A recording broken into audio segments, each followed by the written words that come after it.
The COVID pandemic drove a lot of Chicago businesses out of the city, but as we're getting back to normal now, it is now the ongoing gun violence that has people concerned about even coming back to work in the city itself. Yeah, so a new Power poll finds a vast majority of people believe that the surge in violence will keep businesses from coming into the city.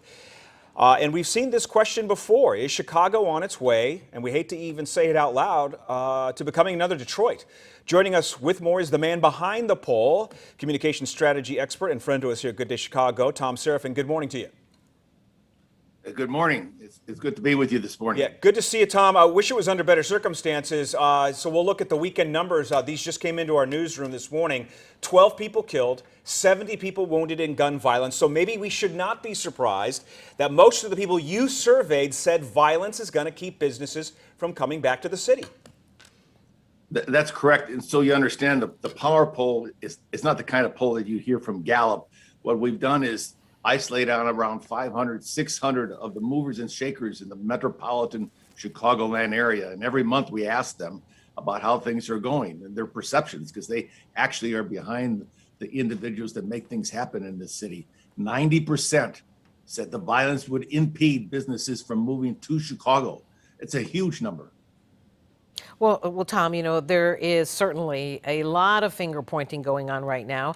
And the mayor's office, of course, the superintendent, they're both kind of taking aim at State's Attorney Kim Foxx. She's saying it's not her fault. I mean, where are people saying that that they stand on this issue? Who do they think is to blame? Well, we asked them what they thought about how the public officials are handling violence in Chicago. 73% said they thought public officials were doing a poor job. 3% said a good job, and 24% said a fair job. So they hold everybody accountable. But when we isolated then on individual comments from the superintendent, from the mayor, and from Kim Foxx and Tim Evans from the court system, 78% of the people sided with Tim Foxx and Mayor Lightfoot when they said, and I quote Brown right here, "There are too many violent offenders and too little consequences in our courts. There are too many illegal guns in our city and too little consequences in the courts."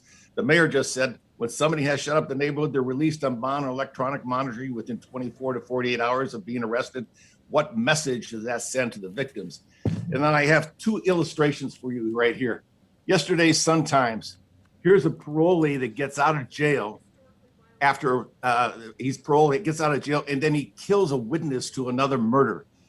Then Mary Mitchell. Wonderful story here about what the violence people, they're trying to stop violence.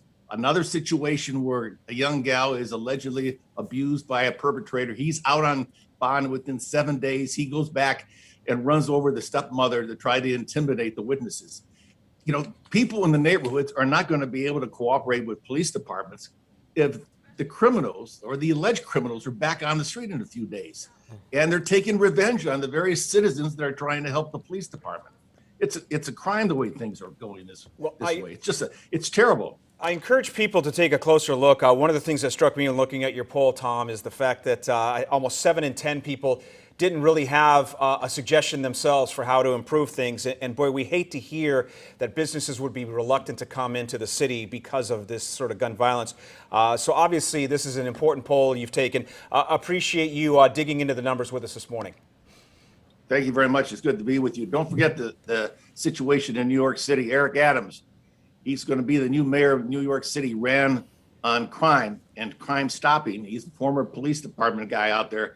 We need to be looking at what's going to happen down the road here. There's going to be a lot of people running for mayor in this city. Oh, yeah, I think they're already lining up right now. All right, Tom Seraphin, thank you very much for your perspective and information on that poll. Appreciate it. Thank you.